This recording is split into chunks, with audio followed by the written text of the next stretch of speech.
حضرت ابن عباس رضی اللہ تعالیٰ عنہ سے مروی ہے کہ اللہ تعالیٰ نے حضرت موسیٰ علیہ السلام کے زمانے میں ایک پرندے کو پیدا فرمایا تھا۔ اس کو عنقہ کے نام سے پکارا جاتا تھا، جس کے دونوں جانب 4 بازو تھے۔ وہ چہرے کے اعتبار سے انسان کی شکل کا تھا۔ اللہ تعالیٰ نے حضرت موسیٰ علیہ السلام کی طرف وحی نازل کی، جس میں یہ بتایا گیا تھا کہ میں نے عجیب و غریب پرندوں کو پیدا کیا ہے۔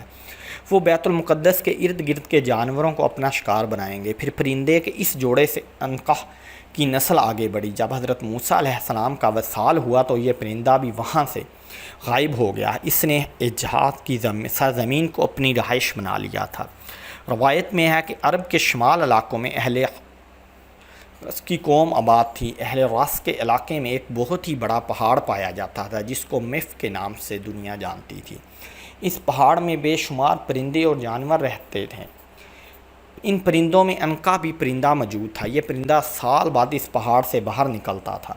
یہ پرندہ دوسرے پرندے اور جانوروں کا شکار کر کے پیٹ پالتا تھا۔ ایک دفعہ عنقا کو کئی مدت تک کوئی کھانے پینے کو نہ ملا۔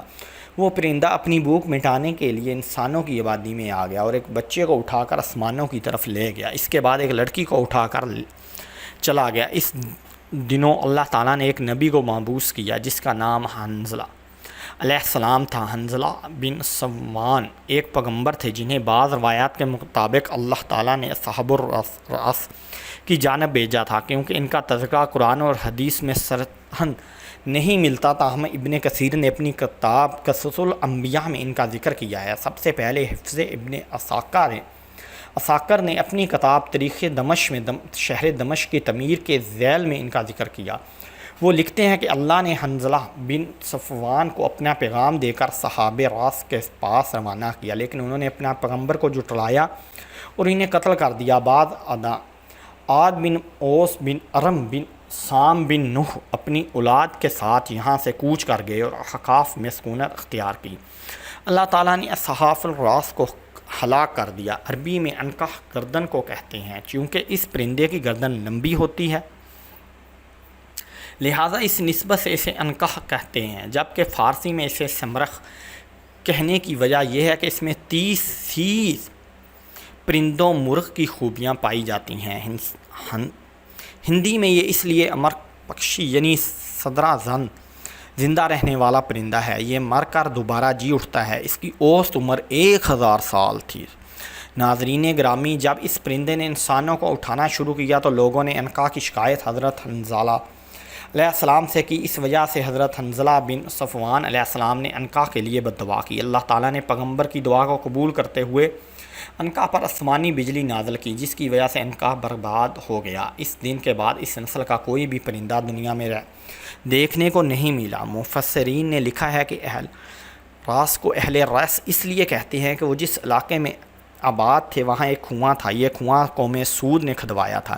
اہل رس اس کنویں سے ہی خود پانی پیتے تھے۔ اس کنویں سے اپنی کھیتی باڑی اور جانوروں کو پانی پلاتے تھے، اس لیے ان لوگوں کو اہل رس کہا جاتا ہے۔ ان کا ایک بادشاہ جو ہے الوس کے نام سے مشہور تھا، جب وہ اس دنیا سے چلا گیا تو شیطان نے اس قوم کو گمراہ کرنے کے لیے اس کے جسم میں داخل ہو گیا۔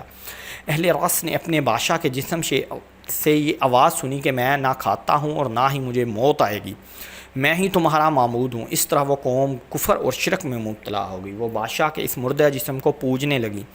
اللہ تعالیٰ نے ان کی طرف حضرت حنظلہ علیہ السلام کو بھیجا۔ ان کو خواب میں وحی نازل ہوتی تھی۔ حضرت اہل رس کو حنظلہ نے بتایا کہ بادشاہ مر گیا ہے، یہ بادشاہ کی روح نہیں ہے بلکہ یہ تو شیطان آپ سب کو گمراہ کرنے میں لگا ہوا ہے۔ تم سب شرک سے توبہ، اللہ تعالیٰ کے سوا کسی کی عبادت نہ کرو۔ وہ قوم حضرت حنظلہ کی باتیں سن کر آپ علیہ السلام کے دشمن ہو گئے تھے۔ یہ بات یہاں تک جا پہنچی کہ ان لوگوں نے اپنے پیغمبر کو شہید کر دیا تھا۔ آپ علیہ السلام کو شہید کرنے کے بعد اس کنویں میں پھینک دیا تھا۔ اللہ تعالیٰ کی طرف سے اس قوم پر عذاب نازل ہوا۔ وہ کنواں بالکل خشک ہو گیا۔ جب کنواں خشک ہوا تو کچھ دنوں کے اندر اس قوم کے سب لوگ پیاس سے ہی مر گئے۔ درندوں نے ان دونوں لوگوں پر حملہ کر کے ان سب کی لاشوں کو کھا لیا تھا۔ اس طرح اہل رس کا یہ علاقہ سنسان اور ریگستان میں بدل گیا۔ عنقا پرندہ بہت ہی عجیب و غریب اور دور دراز پرواز کرتا تھا۔ کتابوں میں ملتا ہے کہ عنقا سورج کے غروب ہونے کے مقام پر پایا جاتا تھا۔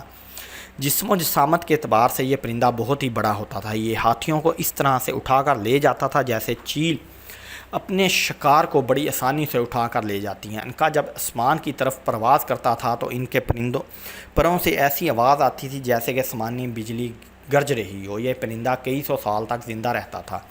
یہ سب پرندوں سے خوبصورت پرندہ ہوتا تھا۔ بعض مفسرین کا خیال ہے کہ عنقا صرف ایک افسانوی پرندے کا نام ہے، لیکن بہت ہی قدیم کتابوں میں کہانیوں میں عنقا کا ذکر مختلف ناموں سے ملتا ہے۔ قدیم مصر کی تاریخ میں عنقا کو بنو نام سے جانا جاتا ہے، جس کی مثال مصر کے قدیم کھنڈرات میں نظر آتی ہے۔ کہا جاتا ہے کہ قدیم مصر میں عنقا کا ایک مندر بھی پایا جاتا تھا، جس مندر میں عنقا سال کے بعد چکر لگاتا تھا۔ ہندو مذہب میں عنقا سے ملتا جلتا ایک پرندہ گرودا کے نام سے مشہور ہوا ہے، جیسے دیوتاؤں کی سواری مانا گیا ہے، جو اس کائنات میں اڑنے کی صلاحیت رکھتا تھا۔ ہندو مارٹیالوجی میں کو پرندے کا راجا مانا جاتا تھا، جس پرندے کا جسم انسان کی طرف ہوتا تھا۔ ان کے ہاتھ اور پاؤں ایک بڑے باز کی طرح نظر آتے تھے۔ اگر ہم چینی لوگوں کی ایک بہت ہی اچھا پرندہ مانا جاتا تھا۔ ان کو کہانیوں کی بات کریں تو کہنا ہے کہ پرندہ بہت ہی اچھی آواز کا مالک تھا۔ چین کے لوگوں کا کہنا تھا کہ یہ پرندہ جس جگہ سے گزرتا تھا وہاں خوشحالی آ جاتی تھی۔ اس طرح یہودیوں کی نامی ایک پرندے کا نام ملتا ہے، جس کے بارے میں کہا جاتا ہے کہ کتابوں میں ایک پرندہ تھا۔ یہ پرندہ جنت کے باغوں کے پرندوں میں سے ایک پرندہ ہے۔ یہ پرندہ حضرت آدم علیہ السلام کے آنے کے بعد اس دنیا میں بھیجا گیا تھا۔ جبکہ گریگ پرندے کا ذکر ملتا ہے، جس کا چہرہ شیر اور جسم اور رومن میتھولوجی میں پرندوں کی مانند ہوتا ہے۔ اس کو کنگ آف پیسٹ کہا گیا ہے۔ قدیم رومانی گرفن کو دولت اور خوشحالی کی نشانی سمجھا جاتے ہیں۔ گریفن شمال کی پہاڑیوں میں رہا کرتا تھا، جہاں یونانیوں کے مطابق دیوتا سالوں میں ایک ہی بار ظاہر ہوا کرتے تھے، اور گریفن ان کے خزانوں کی حفاظت کیا کرتے تھے۔ ایک مفسرین کے مطابق جب اسکندر اعظم دنیا کو فتح کرنے کے لیے نکلا تو اس کا سامنا گریفین سے ہوا، جسے اس نے پکڑ کر قید کر لیا تھا۔ کہا جاتا ہے کہ اسکندر اس پرندے پر سوار ہو کر 7 دن کے سفر پر روانہ ہوا تھا۔ اتنے زیادہ تہذیبوں کے مطابق عنقا کی تصویریں، پینٹنگ اور مورتیوں سے ظاہر ہوتا ہے کہ اس طرح سے پرندے اور جانور پرانے زمانے میں ہوا کرتے تھے، لیکن بات یہ ہے کہ انسان اس پر یقین نہیں کرتا، یہاں تک کہ اس کی اپنی آنکھوں سے نہ دیکھ لے۔ اس طرح ڈائنوسار کو بھی ہم نے اس وقت ہی مانا تھا جب ہم کو اس کی باقیات حاصل ہوئیں۔ ہو سکتا ہے کہ ہم کو عنقا کے بارے میں جانکاریاں مل جائیں، جس سے ہم کو پتہ چل جائے کہ عنقا جیسا پرندہ بھی قدیم زمانے میں پایا جاتا تھا۔